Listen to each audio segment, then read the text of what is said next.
Hi, welcome to the 1 in 20 show, where we're looking to find the next 1 in 20 successful individuals who are pursuing their passions so that you can too. And today we're joined by Robyn. Robyn Lynne Norris is an actress and writer based out of Los Angeles. She wrote her own show entitled Date Me, an OK Cupid Experience based on a social experiment she performed on dating sites. It opened in Los Angeles and eventually landed Off-Broadway in New York over a roughly 7-year span. She is brilliant and hilarious and is working every day to make her art stand out from the rest. Welcome to the show. Thank you so much. Hi. Thanks for coming here. It's super nice to keep asking people to come to our studio. It's not too far from LA, so I guess it's okay. It's a nice little drive, you know. Yeah. And I've been in New York, so it was nice to, drive through the hills. Very nice. I don't mind that at all. Good. Awesome. Well, I wanted to just jump right into you as a writer and as a creator. Mm-hmm. And so you have your show that just is about to open. Has it opened? It has just opened. Okay, yes. Has opened on Off-Broadway, yes. Date Me. I want to go into kind of talking about how you got that off the ground and running and based on an experiment, right, that you did with your friend. And so go ahead, go right into it. Okay, great. So, and stop me anytime if you want to hop in because it's kind of a long journey. That's fine. So I'm a writer performer first and foremost. So this came out of, I had moved to LA and I came up in Chicago doing improv sketch comedy. That's my background. So I did everything there that you can do. And then I moved to Vegas for a minute. I was doing Second City Las Vegas, and then I did some cruise ships. We can get into all that later. But then I landed in LA, and it was just a little bit of a shock compared to Chicago. And the improv community is so amazing and, yes and welcoming, and you just always feel like you have a home. Mm-hmm. And we do have that in LA, and I have since found that in LA. But when I first got to LA, I was like, kind of lonely, living in my studio apartment, a little too much time on my hands. And my friend Lori, who was on my improv team, called me one day and was just like, hey, are you on OK Cupid? And if you don't know, do people know OK Cupid? It's one of the biggest dating sites. Now there's Tinder and everything else. But at the time, this was even pre-Tinder. So she had created a profile, wanted me to check it out to see if she wrote anything weird. And I was like, no, I don't do online dating. Like at that time, there was more of a stigma on it. And I just was always like, I'm going to meet my person in person. Like, I'm not going to do this. Nothing wrong with that. Exactly. So I just had that belief. And I logged on to help her, and then you have to have a profile to look at other people's profiles. So I was like, okay. And I was kind of in the middle of a stressful work day. I worked from home, and I was just like, I think bored. And so OKCupid is unique in that they have these questions. It's almost like you create your own little mini biography. So it's not like Tinder, swipe left, swipe right. It's like my self-summary. What do you do on a typical Friday night? 6 things you can't live without, all this. So I'm a writer and performer. And so I was like, okay, well, I'm not going to put myself out there. So what's the most stereotypical thing I could do? I'll be a crazy cat lady. So I literally, in 5 minutes, that's all I took to write it. Wrote this crazy cat lady. I called her Tracy Loves Cats. And I answered every question like in all caps. Like it was so stupid. It was just like, I love kitties. And then if you don't love kitties, then you won't love me. Beep, boop, beep, bop. Like very robotic. Very weird. Like I literally typed beep, boop, beep, bop. And then, I was just being stupid. Forgot about it though, and then I went out to dinner a couple nights later with Lori and a couple of my other girlfriends, and I just got on the app and I was like, oh my God, there's hundreds of messages to Tracy Loves Cats. What's happening? And then we started reading them, and it was a lot of the lewd, pussy jokes. I don't know if we can swear on this. No, that's okay. No, it's fine. All of that. But then it was like guys like talking in all meows, but grammatic paragraphs, So meow, meow, purr, nap, yawn, Sean. It's like, what? That's really funny. So it was really funny. And then I was like, okay, I'm single. I had also had a really rough run of dating, and I had kind of just given up. I was like, but this crazy cat lady's more popular online than I am in real life. What's up with that? Because I'm not crazy. I mean, a little crazy, but I'm not like that crazy. And so it kind of prompted in my mind this idea of like, okay, so is anybody truly undateable online? Yeah. And I was working on some projects with my friend Bob Ladwig at the time, and we met up at a coffee shop, and I was like, hey, this thing happened. I think there could be something really funny here and interesting. At first, it was more comedy based because it was just like so funny reading the responses. Yeah, sure. And we were like, what if we do an experiment? And so we called it Undateable. And I'm a very overzealous person. Like, I'm super detail oriented. Right? Yeah, I really do. No pun intended. Exactly. No, it's true though. So we got 4 of our other friends, and we just did a photo shoot just in my apartment or their apartment. I mean, this was just like not supposed to really be a thing. I didn't even know what we were doing, honestly. Like, we were like, let's take pictures because we're not going to use like stock photos. And then let's write like what we think are undateable personalities. So it wasn't really about like physical attractiveness or, you know, and also it's turned into this big show. At the time, it was just an experiment to see why I was undateable. So if I was doing it again, I'd probably put more factors in of like race and preferences and things, but it was just like on the...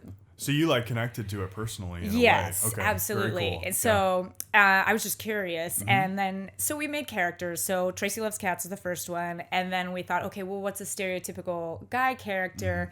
And I came up with, his name's Marry Me Now Stat. And he's, this was Bob in the picture, and he had a wedding ring and in the photo of his profile. Of course, and he's basically like... The Bachelor. Yeah, exactly. He's like, I'm just a romantic man looking for love. I've already really got funny. the ring. I just need the finger, you know?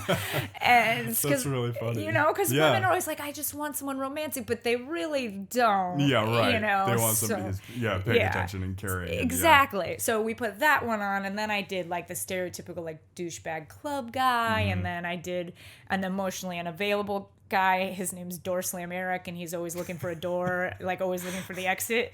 And those are clever so surnames. dumb. I love They're them. so dumb, so funny, right? Though. Yeah. So it was fun. Yeah. Like, and then Bob and I just kind of, we started writing these characters, and then I got really overzealous about it. He had some other projects in the burner, so he was working on it, and then he created a couple characters, and then I was like, I'm gonna create 30 more. Right. So sure. Keep rolling. Yeah. Crazy. Yeah. So by the end of it, we had 38 undateable characters, and so what we did was, we set up rules, so we wouldn't mess with people because it does sound mean-spirited, and I'm actually a really empathetic, overly emotional person. Right, so it's like really outside of your bounds when you're making it. And I worry about people. So, I thought it was just going to be funny, but then I was like, okay, well, we have to be careful. So we have to use other people's pictures. Yeah. We have to stay in character. We cannot reach out to people. So we weren't like out there like, ooh, let's find someone and try to trick them. It was if they saw our profile, like what happened to Tracy. So people saw it, thought it was funny, and they interacted. Yeah. So if people interacted with us, then we could interact back with them, but only if they did that. But we said one of the rules, the most important, you can't lead people on. So most people were playing along and thought it was pretty funny. I'll tell you some of the more absurd characters later too. Sure. Yeah. You'll get more of an idea, but can't lead people on. And then if somebody, was actually interested, which you can tell when they are, I'm sure. I would get like, oh my God, I can't hurt this person's feelings. So I actually, as it went on, became super obsessive about writing everyone back. Like, this is before I even knew what ghosting was, but I could never do that to somebody. So I was like, okay, like if somebody was really interested, I'd be like, you seem so nice. I just started seeing someone, but you're really great. So you wouldn't even say that it was an experiment. No, you would just say that it was, that's so funny. I just was like, I wanted to make sure I complimented them. Yeah, that's so funny. Tell them I appreciated them. Wow, okay. And then I was just like, okay, I can't. So cut that off. And then the 5th rule was never meet anyone in person, which you wouldn't even get that far. So these are rules that you were writing for the show, or even just for yourself? Well, we didn't even know for sure about the show. We were just doing the experiment. So that was before. So it was like you're taking the experiment and then like adding like a thesis, and you're adding all the pieces to it. Before we even did it, yeah. That's very funny. Yeah. So then, so we were like, if we're gonna do this, we don't want to be jerks, Yeah, right. So we did that, and then and we researched the top 10 cities for online dating, and we posted these characters all across the country in different cities. Wow. And then tracked the results. And wow. like I said, by the time this happened, so the phone call with Lori was in March. By the time we were actually posting and tracking, it was more towards the holidays. And this is how long ago? This was in 2012. Yeah. This was a while ago. Wow, okay. And the holidays in LA, as you may or may not know, like everyone leaves. Yep. It's amazing, actually. It is. It's really nice. It's amazing. Yeah. Like everything slows really down. Quiet Everything is quiet. Yeah, sure. However, I'm by myself and like, not visiting family. All the friends leave and I was just kind of very lonely. I had also had, which is revealed in the show, which I probably won't reveal here, a personal loss right before this happened. So I was just in a bad place. Yeah. And I just got upset. I had all this time over the holidays, and so I just was writing to everybody. I got obsessive. Then I started to worry about people. Like I'd be up till 5 a.m. Like, oh my God, so and so from Seattle is waiting for my response. Yeah. That's funny. And then on that though too, then I would read their profiles, and then that they're human. So it was so funny. However, then it was like, okay, now it's sad and now it's lovely. Like some people said the nicest things, not just to my characters, but just the way they put themselves out there. I found was very genuine. It's fascinating. Yeah. Because you get to choose. So, I really was like, you get to choose if you want to be funny or if you want to be, try to be bland and please everybody, or if you want to be very genuine, or if you want to just be like, look, I've been through it. Here's me, flaws and all, whatever you want. So people would do that. And I just thought, that's amazing. So then I would I screenshot everything. I tracked it. I like crazy. I'm a theater person and I went to theater school and then minored in performance studies. Very cool. And our professor, there's a legendary professor, Judy Jordan, shout out Judy. And she was like really tough. So performance studies would be taking existing material and turning it into a story. So it would be like, take the ingredients off a cereal box or take little clippings from newspapers and then weave a story. And I really think that because I went through that minor in school, that's what prompted me to be like, okay, I've got all this material. Yeah. Now I'm going to look for patterns. So then I would go through and I would like highlight, because there were patterns.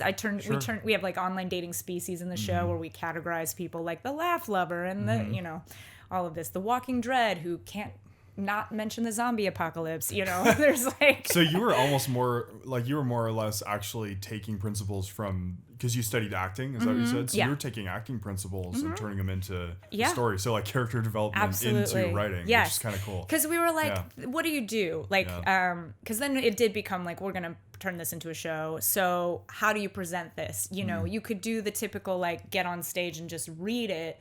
And I was very adamant that I do come from an improv background, but also a theater background. Right. So I was pretty adamant that it had to be verbatim responses. Like, don't mess with what people said and try to make it up because it's not as funny or authentic. So, I was just like I was just trying to find the perfect line. Like I would go through hundreds of pages just to find one line, and turn it into a scene and try to make it make sense.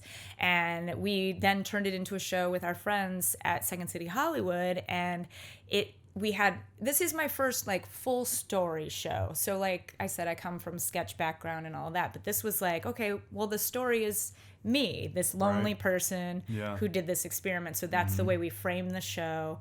And then it just hit in a weird way that nothing I've ever done before has. I'm totally fascinated by it. I mean, it just, like you said, I mean, it's so, one thing I don't know if I could say that I've heard just in musical theater or theater in general is like, of course it's there, but like the people who really study the area around the theme that they're doing. Like I always think of Lin-Manuel with Hamilton because you studied that book and the history and all that, right? But there's not many like that. I mean, like Dear Evan Hansen and more contemporary pieces are pieces that are out of reality that don't require all of that necessarily. Yeah. Even though that one especially is a social media study. It is. But this is kind of that too, which is interesting. Yeah, that's so interesting you say that because it is funny because I don't think people know just how much went into it. Like, and no one ever knows, right? And as the show grows, different people would come on and be like, oh, well, let's just change this or do this. And I'm like, oh, no, you don't understand. Like, for the songs, like, these are verbatim. You can't just make up a lyric here just because you want to. Like, you're breaking the rules and pattern of the show. And, you know, I tried so hard to stick to that, and I mostly so cool. mostly did. Yeah. Like an algorithm in a way or something. Well, and we also present it as a scientific experiment. So we also then did a lot of research, you know, on online dating statistics and everything, because I didn't know anything about it at the time. So it was cool to learn all about it. And so the show is like my journey, presented with all other comedians and actors, doing the undateable characters and then verbatim responses from real people. And then also there are scientists who come on and give facts and kind of drive. They're like the head, and I'm the like heart. The libretto almost. Yeah, almost. Yeah. And cool. But you're absolutely right. Like, even though it's a comedy, I took it really seriously. Like, every line, every word, like, research. Like, if I'm going to make one line change, it might take me hours, because I'm like, okay, I got to do all this research and I got to find the perfect thing. And that's awesome. Yeah. That's really cool. Well, thanks for sharing about just kind of your creative processes too, because I know that's something even that's hard for people to be able to put into words, or even just be willing and open to share about, which is kind of what I try to delve into with this, because in a way, this has been kind of my own experiment out of curiosity, which is kind of funny that you brought that up. Yeah. Just because like for me, it was a path of me trying to figure out my career path and all that stuff. And, I've kind of found that, and I can tell you about that later. But that's really cool that, like, the whole social experiment thing and the entire building of a show comes from so much more than what people would think, I think. Yeah. Because, like, the writers don't get enough credit with anything in the arts. But it is fascinating to me. Like, I was just watching something with Ricky Gervais today. And that guy just profited huge off of just The Office in the British version. And then when it came here, you know, he's getting a huge check from the residuals and all that stuff. Yes. But for him, he mentioned something where he said, what people really want to see is an average everyday person, because 100%. That's what we can all relate to, doing things that push them in an awkward way, or doing things that take them out of their comfort zone or something. And it kind of sounds like that's what you were doing with this. Is that kind of part of it? Huge Office fan because of that exact reason. I think that his character, and then in the American version, Michael Scott, is maybe the best character ever on a sitcom. Like, that's how I feel too. I just love it because he's my favorite actor. He's absurd, but he's so human, you know, and they do such a good job of writing that balance. Like, just when it's like too much, you're like, oh, but then you see his insecurity, and then you see, you know, it's amazing. Oh gosh, now I just got off. What was the question? Well, that was not really a question, but I guess it was smart though. I had something to say about it. Oh, well, I mean, I was just saying how I was just talking about how Ricky, like, just was able to monopolize. Oh, the real people. Yes. Well, that's also, I really feel like my character, because I'm me in the show, like the character is me. Right. Needs to be the heart of the show and needs to reflect the audience. So the show is also very, very funny, and my character is funny. However, the other actors are the more wackadoo ones, but you have to have this person. Do you perform in it? I did up until just recently, and I hope to again soon. Sure. But awesome. I was focusing on the writing in this last version. But yeah, knowing that you have to be human and flawed also, because there has to be a reason that this person would do this experiment, which I'm not a mean-spirited person, but you could say, like, oh, that's you're pushing the boundaries there, you know, and what did I learn from it? And I definitely did learn a lot from it. And I also realized I didn't answer the rest of your question, which is, that was in 2012. Okay. Do you want me to go into how we got to New York, or will we? Yeah, you can just fly. You can fly through, like, just the milestones and great. stuff. So, in LA, we put it up with like 6 cast members, and like the funniest of the funny. Like, they are all like my dear friends, Bob and I's dear friends. So Bob and I wrote it, and then we had the funniest guy I always looked up to. His name's Frank Coyetti. He was our original director, and we didn't really know what we were doing, you know. So we did and we didn't. Like, I had a very strong vision, but another element to the show that's different from most stage show and breaks kind of the rules is there are TV screens everywhere. That's not necessarily new. At the time, though, like every time a person speaks that's a real person, their profile name pops up. So you know it's them speaking, right? And it becomes a pattern, and you have to train the audience like to look at the screen. And when the profile pictures, they pop up on the screen, like statistics pop up on the screen. Very cool. So we like really use the internet. And that was really hard in the beginning. People were like, no, it's going to be distracting. You can't do it. And I was like, I strongly feel that you need to do this. You know, you need to have moments where we highlight the grammatical errors early on, and you see that these are people typing, you know, and also it's delivered, the actors are out because they're on the internet as if you would be, you know. Okay, very nice. Yeah, there are moments where there are contact, you know, they look at each other, and that's on purpose. However, we wanted to really be like, how would the internet be presented on the stage, you know? So that tech element was a crazy element that had not been done, that I've seen before. And every time we move the show, it's always a thing where people are like, what is this? They read the script, they're like, this doesn't make sense. I'm like, I promise it makes You'll sense. See, yeah. Like, you just have to see it. Sure. So it's kind of crazy. So we're in Second City Hollywood, which is a great theater. It's like a nice black box theater, and it just kind of had a buzz about it, and I was like, whoa, this is cool. Like, because I was also having a hard time in my life, so I was like, oh, this is lifting it's like me up a little. Bit of a pickup. Yeah. Sure. And then Diane Alexander, who's one of our producers, came and saw it, and she lives in LA and Chicago and Toronto. She's cool. kind of all over. And she wanted to build out the show. And so she met with me very early on and was like, what do you want? What's your dream? And I was like, okay, well, she's like, don't worry about money or anything. I'm like, okay. That's hard to say. Yeah, like, all right. You'll lead yourself on. Because, you know, I'm just a struggling actor. Like, I'm self-producing, basically. I have Second City Hollywood, but I'm the one, you know, organizing it all and doing this.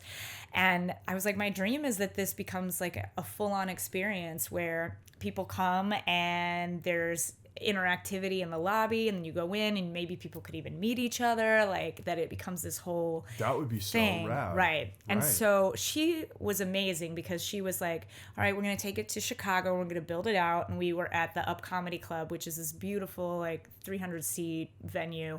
That's amazing. Yeah, it was cool. And we ran there for 3 years, and that was also like 6 nights a week or 6 shows a week, and simultaneously running the LA show. So I left the LA show to be in the Chicago show, but I was kind of managing the LA show. And it was so exciting because she was like, the story is about you, which is not, that's not my instinct. Like, I come from improv, and the first show I was like, okay, I'm going to balance everybody's parts equally and make sure I give all the laugh lines to everyone else. Like, I tend to do that, and then I'm like, why isn't anyone laughing at me? That's funny. I don't know. Yeah. I tend to do that. And then she was like, this is your story, though. Think back of what were you going through at that time?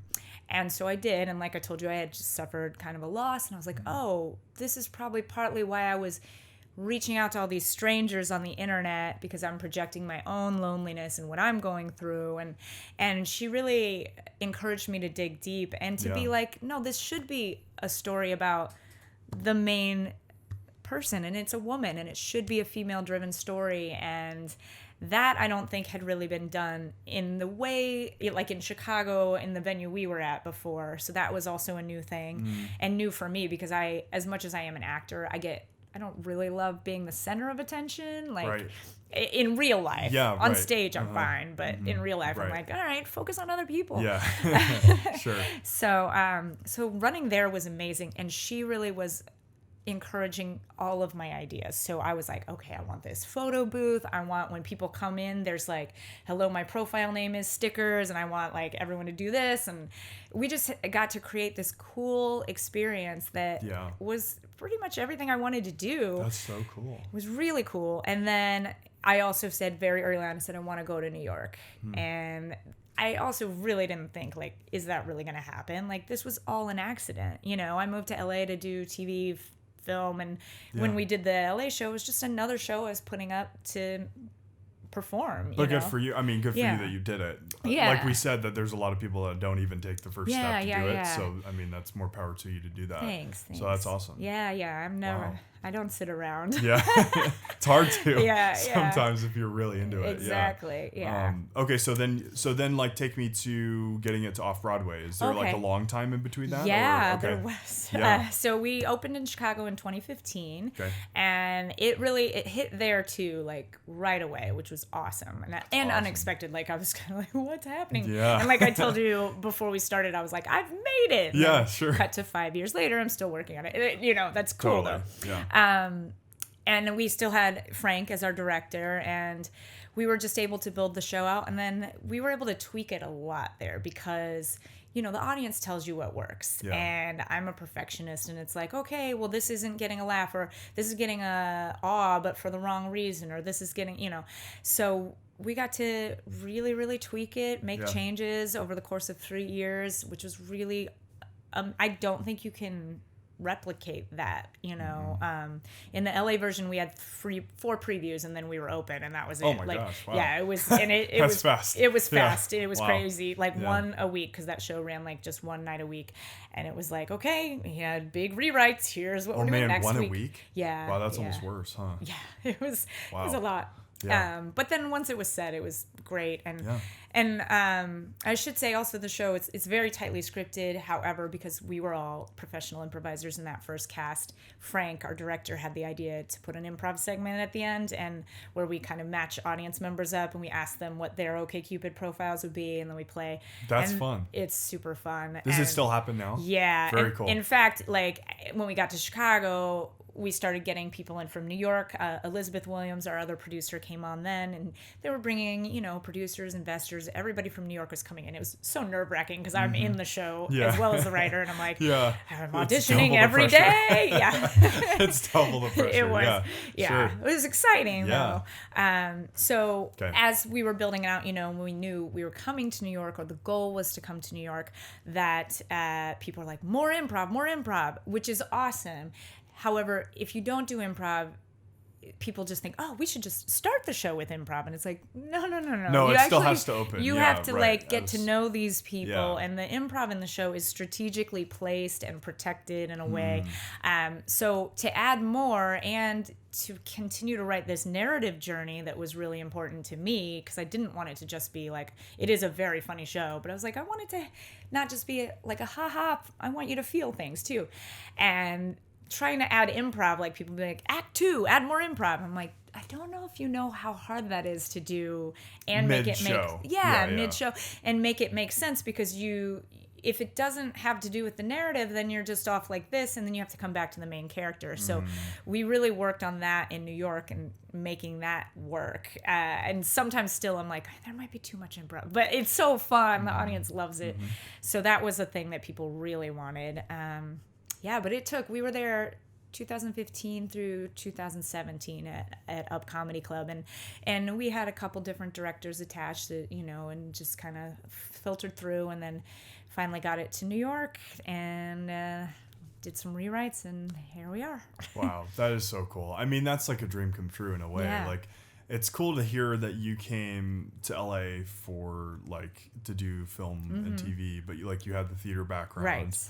And, you know, like it's tough to say, I think nowadays, like I've had a lot of friends who I acted with that all went off to big schools in New York and stuff, and they did the whole thing, and, you know, now they're almost done and they're not sure, because that's the hardest thing. Is it seems like the whole audition circuit is really the only way to do it, but it's like a make or break, because you're either getting recognized or you're not. Yeah. And you're always, you know, looking for something. And so it's cool that you found something that's like substantial. Yeah. That's hard. But even then, I don't think it was at its you know, infancy. I don't think you ever not thought at all. that, right? No, Yeah. I mean, I was working overtime to just like get it up, and then I was like, okay, working to promote it. And I kind of early on was very into the social media aspect of it, and marketing, and trying to do it in a different way, you know, because I also believe this show is not just for theater people. I strongly believe it's for people. It sounds like a lot more. People who've never seen a theater show before. And in Chicago, we did it. It was great because I would I'd hang out every night. I'd just go to the bar and I'd talk to people, and like people want to tell me their stories, how they met fun. online, or their horror stories, and Yeah. and I'd be like, how did you find out about the show? And the majority of them had never been to a live theater performance before, and it was like, that's amazing, because you know, it's the subject matter, and then they know it's going to be a funny show, and then they go out, and that's what I want, because That I think is so cool. I think you need that today. I think you need an escape. I think you need to go laugh and feel connected. Yeah. It's just really cool, because it's like in New York, though, the first time we have this incredible set. Like, we never had like, oh, this dedicated person for the lights and the set, because I used to like design all the slides myself, and then there was an art department in Chicago. You know, in LA, Bob and I did it ourselves, and then in Chicago there's an art department, but And then now New York has everything. in New York, yeah. So it's like so nice. It's so many departments involved in the show, which is so exciting. Especially like, the set's so cool. It's so cool. And there's this great guy. His name's Sam Haynes, and he not only did all the projections and the slides, he also developed an app, so that's new for the New York show. So when you go in the theater, you download the #DateMe app, and then we set it up like OK Cupid. So it's like you take your profile pic, you do your profile name, and we have options to do like funny, ridiculous names. They don't do profile names on OK Cupid anymore, but they did when I did the show. So we kept so it. Cool. And then you answer some questions, and then throughout the then you join the show, and then you can swipe left or right, and you can see everybody else at the audience that night on your phone. You can see like their, self summary cool. and stuff. Yeah. And I'm like, okay. It's immersive. Yeah, it's fun. And then like throughout the show, you'll get messages from some of the characters on your phone, and like, that's so it's rad. so ridiculous. I love that. Yeah. Oh my gosh. But see, that's I think I've seen like with like Avenue Q and like different shows that ended up going off Broadway and stuff. Right. Like they had that kind of a mystique and like a vibe that was so different than what you were getting on Broadway, the big ticket, and people, I don't think people fully understand, because like tourism and all that is going to go right to 100%. 42nd or whatever and go to You're those right. shows, but there's a lot to be said for all of the off-Broadway hits. We need that are you there. to come and just tell everyone about the show, because that's exactly what it is. It's like people don't know exactly what the show is. Like, how do you describe this show? Because it's comedy, it's heart, it's improv, there's music, like there's technology, there's so much. It's a different show. Well, if you have me out, I'd love to do stuff. Yeah. Oh my God. That'd be amazing. But that's kind of the coolest thing is like when we had Jackie Burns on, we were talking about how, and I also interviewed Gavin Lee from. Do you know him at all? He was Squidward and SpongeBob on Broadway. Okay. And, Yes. he's a British guy, and he's done a lot of cool stuff. But both of them echoed the fact that if you can do theater and you can do it professionally and you can get paid, then who cares where you are? Yeah. You don't need the legitimacy of Broadway. Totally. He's like, actually, I like, Gavin was like, I like to live my life just in New Jersey and like with my family, and like go to work every day and act is already a blessing to be able to do that. Totally. So I'm curious to hear like kind of what is your lifestyle like right now that you had two running at once, right? Yeah. LA and Chicago, and now is it just in New York? It's just New York. So Okay. we closed down Chicago so we could develop it for New York. So it's right now it's like we just opened. So I was in New York for a time. I'm just now back, and I'm doing, honestly right now I'm still doing, a lot of publicity stuff, which I love doing. And then I'm like, okay, here's all these ideas for, immersive and marketing. And like, they're probably like, shut up, Robyn. I'm like, You're like, you have a show going I'm excited. right now. Yeah. But sure. And then I have a bunch of other ideas. I'm always working on projects. And then in LA, I kind of got out of the LA game though because of this show, so I haven't been auditioning the way I would have had I been here. So it'll be nice to get back into that for a while. I hope to be back in New York soon though. And then I'm kind of all over. I teach corporate improv, so I fly all over doing that too. That is like there's so a whole cool. it's always busy. And I perform still here. There's a theater called the West Side Comedy Theater in Santa Monica. Okay, and very I cool. perform there. So That's so cool. That's really rad. Well, let's talk a little bit.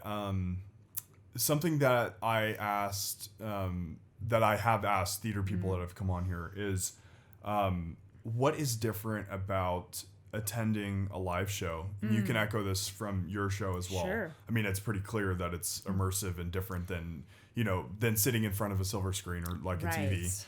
what is it that gets people to keep coming back no matter what the show is? Oh, no matter what the show is, just a live show in general. A live show. Oh yeah. Well, I think it's that community vibe. You cannot replicate that. To some degree, I do believe, like, if you go to a movie and it's one of those exciting, like it's a premiere, or there's that energy. That's a similar energy. Yeah. However, on stage, you have the actors responding to you in real time, and you can't replicate that. Mm-hmm. And it's always different. I know probably everyone says the same thing. It is always different every night, especially our show, because we have the improv as well. Mm-hmm. We're interviewing audience members and like getting to know different people every single night, so it's totally different.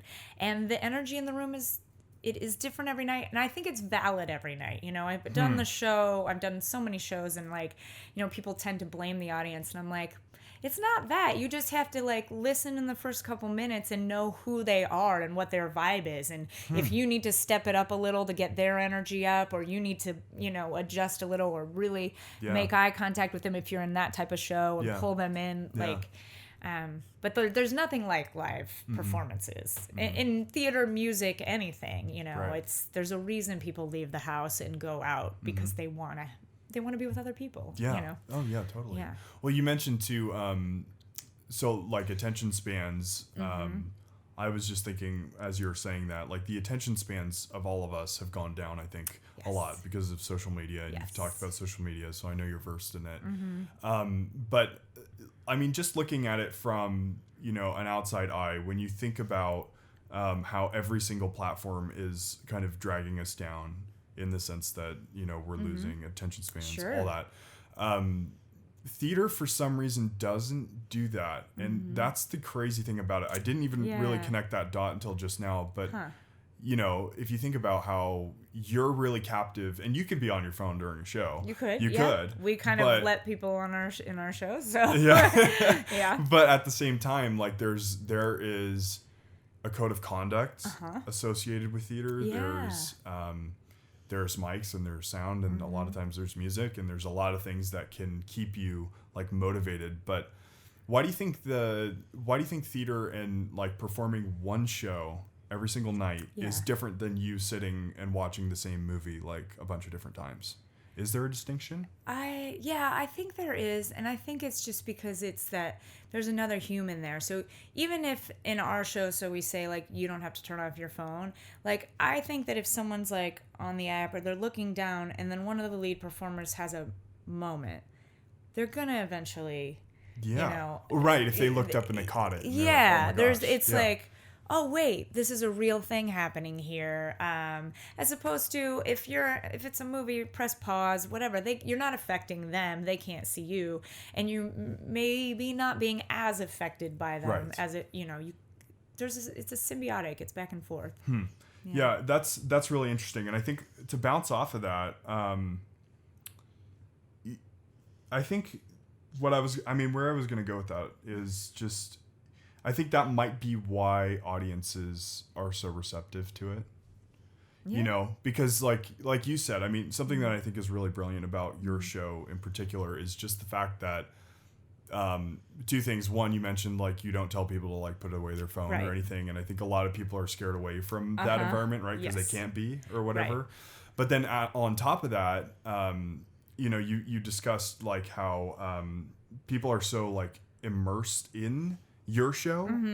People aren't really just going to sit there and be idle, or they're not coming in and just listening to a musical. They're like actually coming in and they're like a part of the experience, or they can relate. And I think that's why relatability matters in theater, huh?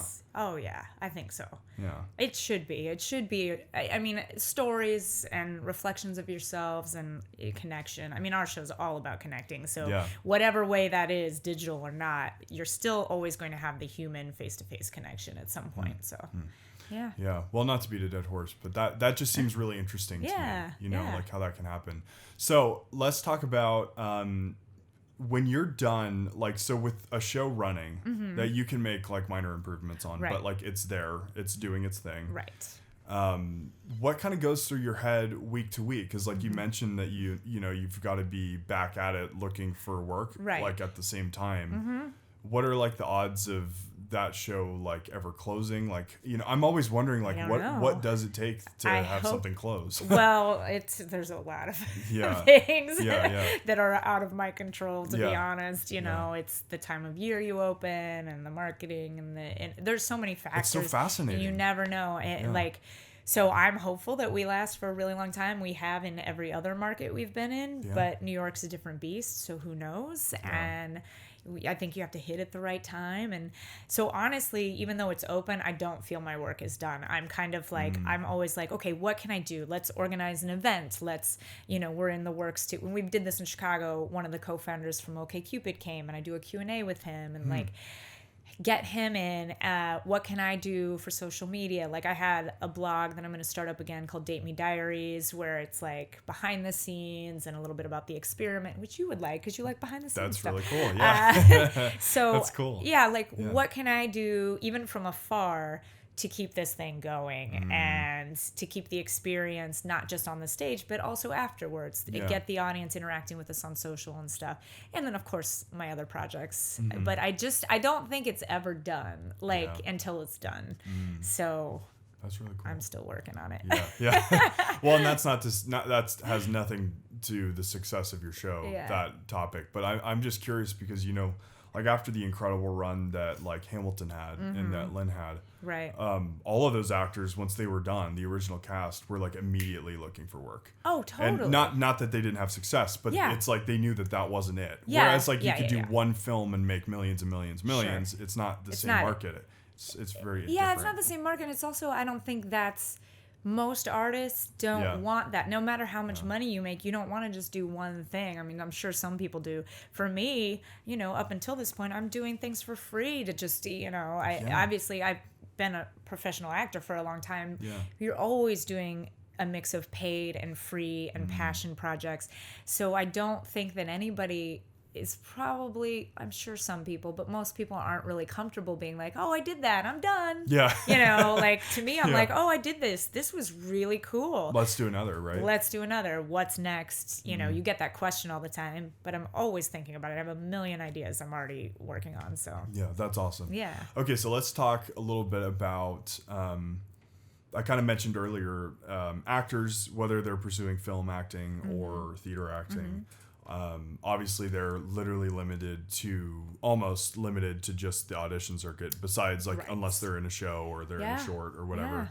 So what does that look like for somebody? Like, I know that's kind of like the big misnomer for everybody who's trying to pursue it, but what does that look like for somebody who, is it a motivation thing? Is it an ambition thing? Like, I know it has a resilience to it that like you can't give up on it. Yeah. But like, is there ever a point where somebody should know that maybe it's not the right direction? I don't know. You see it all the time. Like I'm at a point in LA, a lot of our friends moving away, I'm like, oh man, like they were good and they had a shot. Yeah. And it's just, I think you hit a point where it's like, well, is the work I'm putting in and what I'm getting back worth it? Or, I have a family, I'm going to move here, whatever. And all valid. I think for me, I've always had this crazy drive.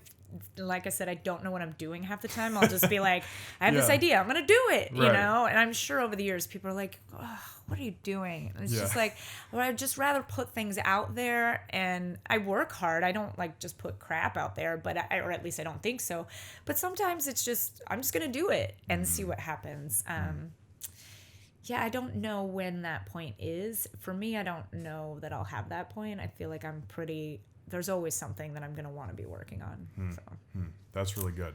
Yeah. Well, this has been great. I mean, now we're kind of nearing on 45. So let's talk a little bit just in closing about any future plans that we've kind of talked about it a little bit, but what would you like to be doing like in the next few years now that you've kind of made your way a little bit into New York with that life? And all thanks. That? Yeah, that's a great question. Yeah. It's very weird because it was unexpected, and I don't take that for granted either. I know a lot of people move there and work very hard to get a show off Broadway, and I can't believe blessing. That. Yeah, I can't believe it happened. Testament to what what you guys have done. It's awesome. It's exciting. So I do hope I've met some wonderful people. I do hope I can work on some other shows. In New York, I know you kind of have to be there, but maybe I could write something, or I hope to eventually be in the show again.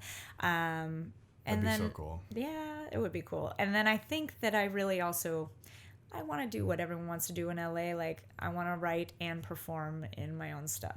I've always written to perform. Like, of course, I want to be a performer where everyone hands me things, but that's not in the cards for me. So I think I use this opportunity. It makes me stronger. And then it's like, okay, now I'm working on my pilot. Oh, I'm going to film this short. I'm going to do that, so. Yeah. We'll see. You can check in with me in 5 years to see if I've done anything, or if I'm all talk. That's so cool. Well, that's really neat, and your perspective and just humble attitude are things that I think everybody can kind of take away in the arts. So thank you for being a part of it, and thank you guys for watching. Thanks for sticking with us every single episode, and please follow along with us on everything, YouTube, Instagram, all of it at 1-20 Show. What's your handle? Twitter at Robyn with a Y, L Norris, and Instagram Robyn Lynne Norris. And you can find me at Date Me Diaries also if you want to read more about the show. Yes, be sure to do that. Be sure to check out the show if you're in New York. That's pretty cool that it's there. And keep sticking with us. We got a lot to come, and thank you guys for watching.